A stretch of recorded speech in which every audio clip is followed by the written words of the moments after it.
तुम्हारे कौशल और शौर्य को नमन है वृषसेन।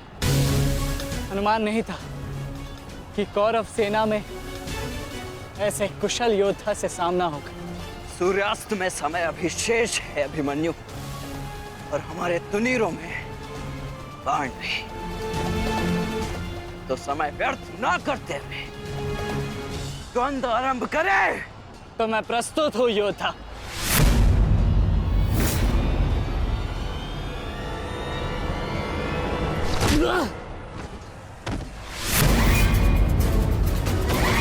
तेरे पिता की माया का अंत हुआ बालक, और अब तेरा अंत होगा। या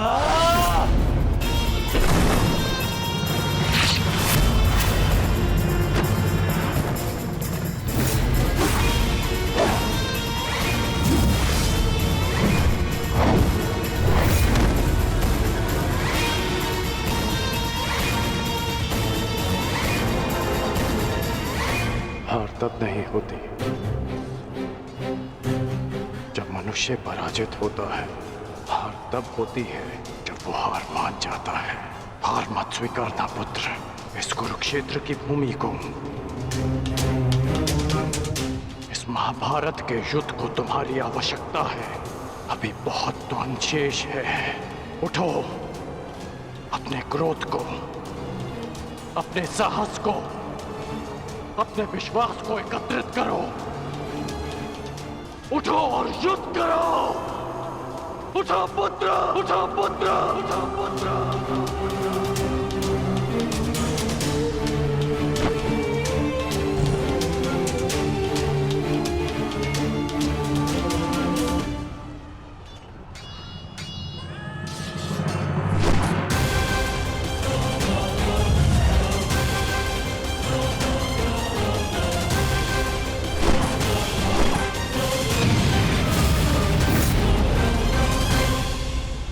माधव, पितामह के प्रहार प्रतिक्षण बलशाली होते जा रहे हैं। हम उन्हें बहुत समय तक रोक नहीं पाएंगे। रोकना तो पड़ेगा पार्थ। जितना समय तुम इन्हें रोकोगे उतना समय भीम को मिलेगा कि वो दुर्योधन को परास्त कर युधिष्ठिर के समक्ष आत्मसमर्पण करने को विवश कर सके।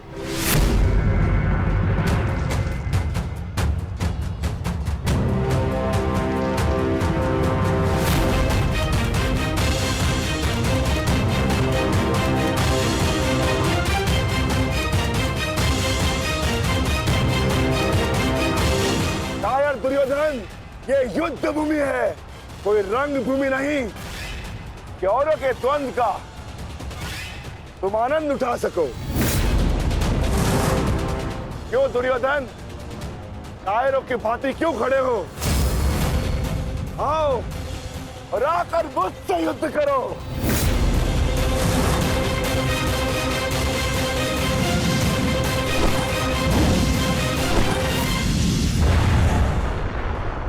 पुत्र, शीघ्रता कीजिए।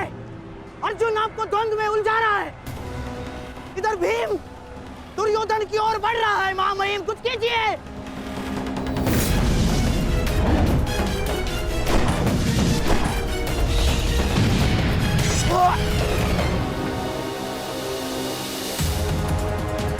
साथी,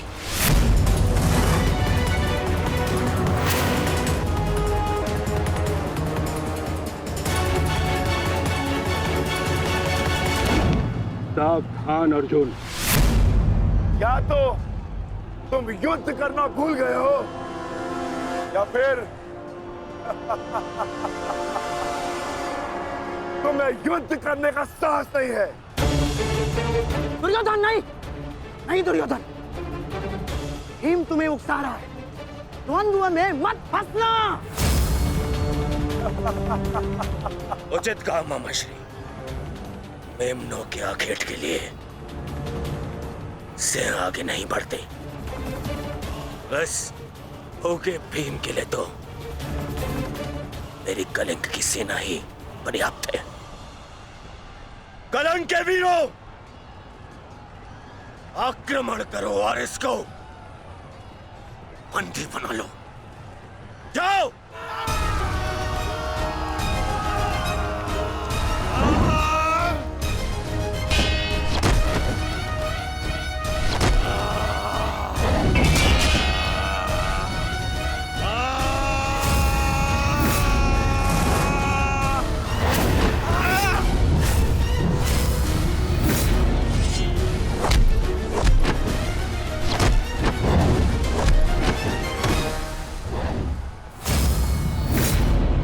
क्यों दुर्योधन, बस ये इतने से थे?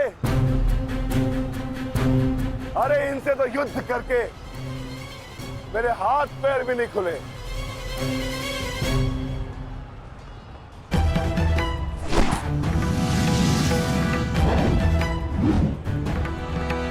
आप नियम भंग कर रहे हैं आचार्य। अब एक साथ दो पर आक्रमण नहीं कर सकते। स्मरण रहे कि युद्ध के नियम के अनुसार दो योद्धा एक योद्धा पर आक्रमण नहीं कर सकते, परंतु एक योद्धा दो योद्धाओं पर आक्रमण कर सकता है। सहदेव,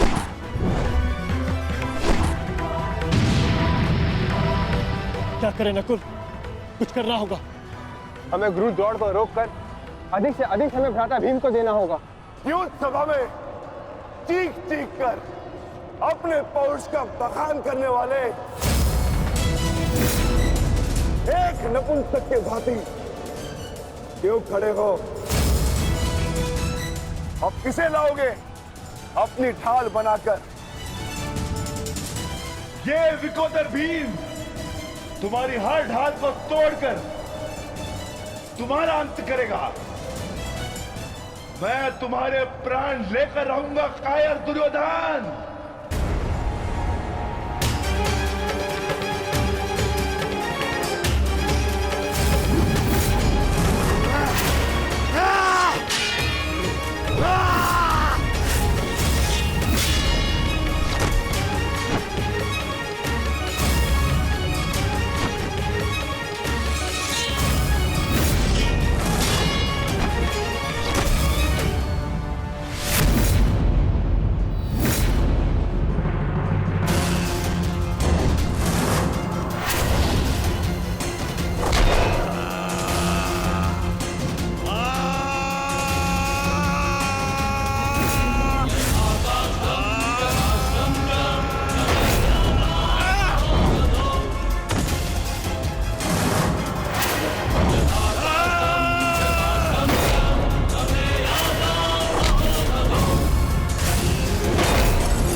उठकर प्रहार करने का सामर्थ्य शेष है काकाश्री, या पराजय स्वीकार करते हैं? जय और पराजय की चुनौती बराबरी के योद्धाओं को दी जाती है बालक। प्रतीत होता है कि अभी तक तुम्हें कोई समर्थ योद्धा नहीं मिला।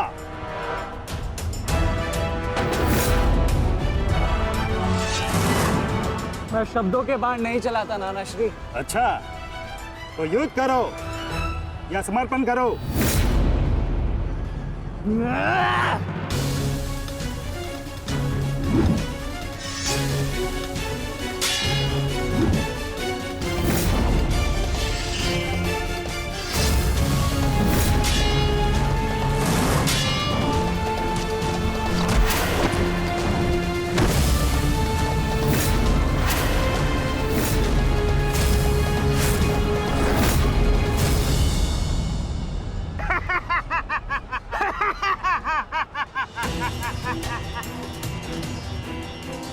क्या हुआ, थक गए? अरे ये उस मूर्ख विराट पुत्र उत्तर की संगति का प्रभाव है। ये उसे भी यही लग रहा था कि मेरे समक्ष वो कुछ कर दिखाएगा, और मूर्ख मृत्यु को प्राप्त हो गया। मृत्यु को चींटी की भांति इन्हीं हाथों से मसल दिया मैंने उसे। पीछे हट जाओ अभिमन्यु, अन्यथा उत्तर से कहीं पीड़ादायक मृत्यु मिलेगी, मृत्यु। तो ये समझिए कि आज उत्तर का प्रतिशोध पूर्ण होगा।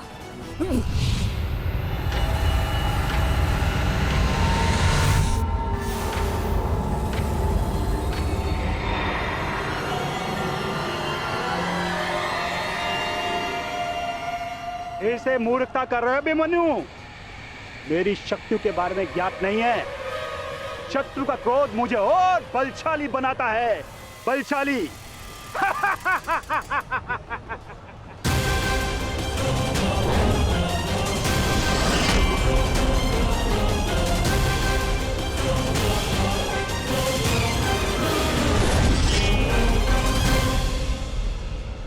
इतना ललकारने के पश्चात भी तुम रथ पर छिप कर बैठे हो दुर्योधन।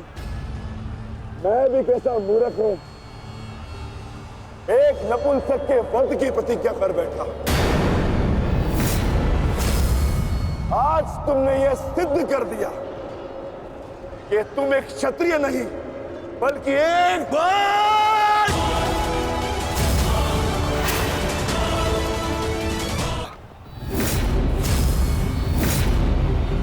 सावधान! क्रोध से भरे कुमार भीम अब युवराज दुर्योधन की ओर बढ़ रहे हैं महाराज। मेरा दुर्योधन किसी संकट में तो नहीं ना? कहीं ऐसा तो नहीं कि भीम युद्ध के दूसरे दिन ही पांडव पक्ष को जयश्री दिलवा दे?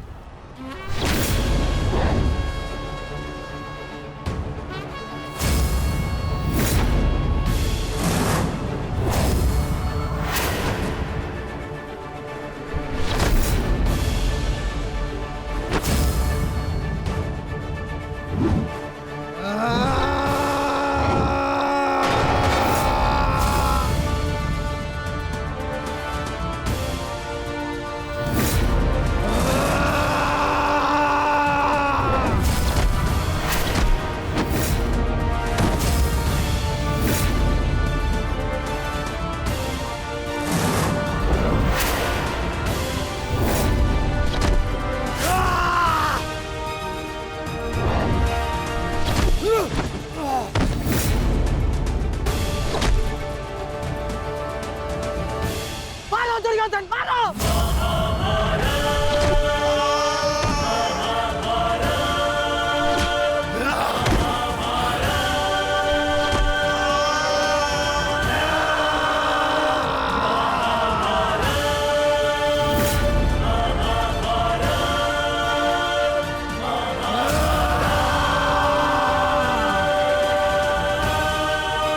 क्या हुआ गदाधारी भीम?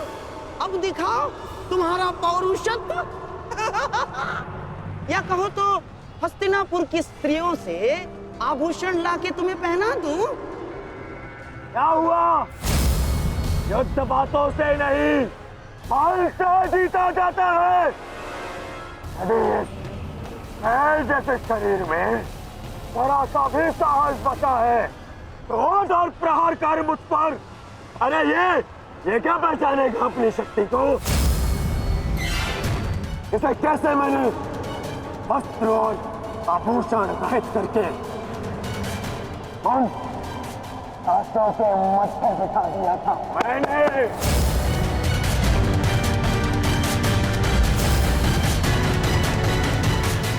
कदाचित ये भी भूल गया है कि कैसे मैंने बड़ी सभा में उस दासी द्रौपदी को उसका उचित स्थान दिखाया था।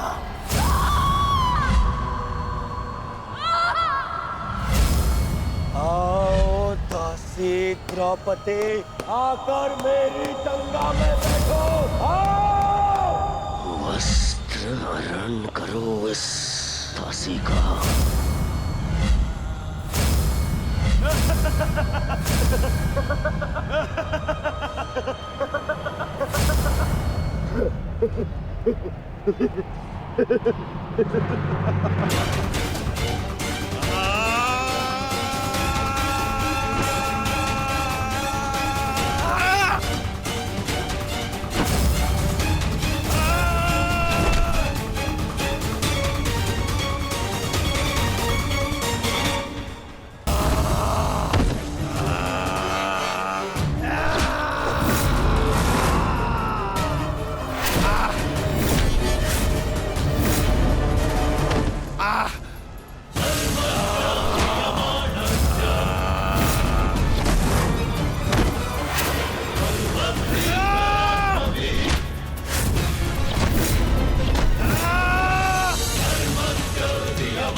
पुत्र, दुर्योधन की रक्षा कीजिए गंगा पुत्र।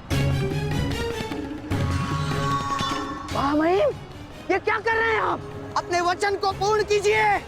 आज यदि आपने भीम का वध नहीं किया तो हस्तिनापुर का युवराज घर नहीं लौटेगा। महामहिम, भीम, रुक जाओ,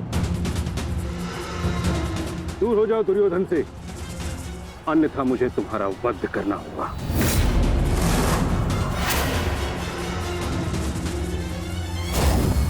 सावधान पितामह, यदि आपने भ्राता भीम पर प्रहार किया तो मुझे विवश होकर आप पर बाण संधान करना होगा। हट जाओ भीम। क्षमा चाहता हूं पितामह, आप अपना वचन पूर्ण कर रहे हैं तो मुझे भी अपनी प्रतिज्ञा का मान रखना है। आज मैं इस दुर्योधन का वध तो करके ही रहूंगा, चाहे इसके लिए मुझे स्वयं के प्राण क्यों न गंवाने पड़े।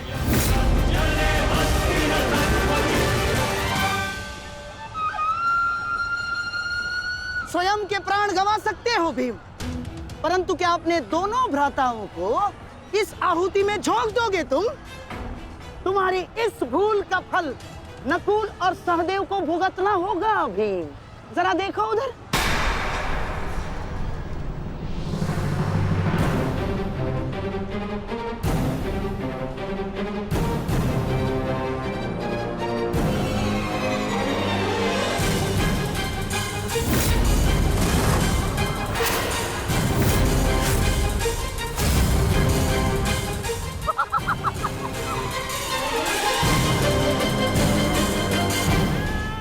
पिताश्री,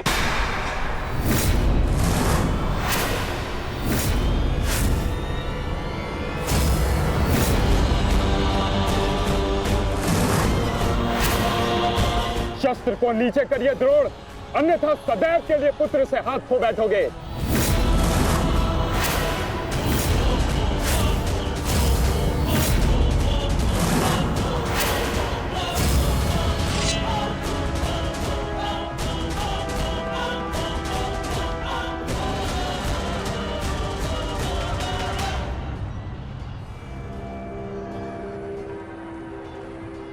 दुर्योधन, तेरा अंत आ गया है।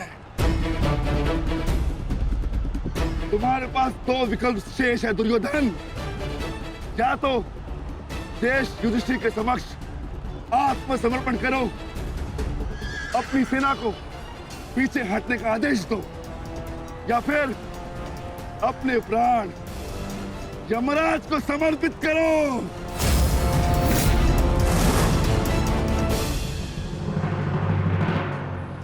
मारो भीम, मारो, शीघ्रता करो भीम। इतनी भी क्या शीघ्रता है राजकुमार युधिष्ठिर?